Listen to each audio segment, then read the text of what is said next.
সে আমাকে বলে। কি বলে সে? তোমার তো কারেন্ট কেন? কি বললেন বুঝি নাই, আবার শুনি। তোমার তো কারেন্ট কেন? মানে কারেন্ট কি? তোমার তো এনার্জি কিভাবে? আসলে কোসি মেয়ে সামনে থাকলে নিজেকে অনেক এনার্জেটিক মনে হয়। এই যে আমার ড্রেসটা দেখছেন না? দেখছি। ড্রেসের নিচে কি আছে জানেন? না, আপনি বলেন কি আছে। একটা 37 বছরের টকবগে যুবক। ওএমজি, কাকাই বলে কি?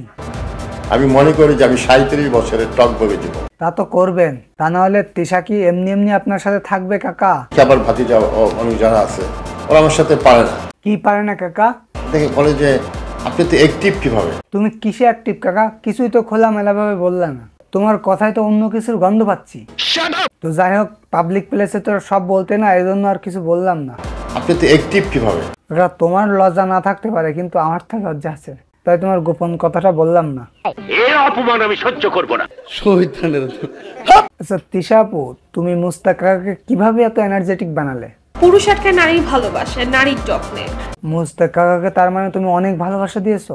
সেই ভালোবাসাটা কতটুকু হতে হবে আমি তো আপনাকে কোনো উপমা দিয়ে বোঝাতে পারবো না, তবু কিছুটা চেষ্টা করতে পারি যে মহাকাশের মতো হতে হবে, তাকে অনেক ভালোবাসা দিতে হবে, অনেক যত্ন করতে হবে, তাকে বোঝাতে হবে যে আমার কাছে থাকলে তুমি ভালো থাকবা। তো যাই হোক, অনেক ভালো করছো, একটা বুড়োকে এনার্জেটিক বানিয়েছো। ধন্যবাদ তোমাকে, ধন্যবাদ আমার দর্শককে এতক্ষণ পর্যন্ত আমার ভিডিওটি দেখার জন্য।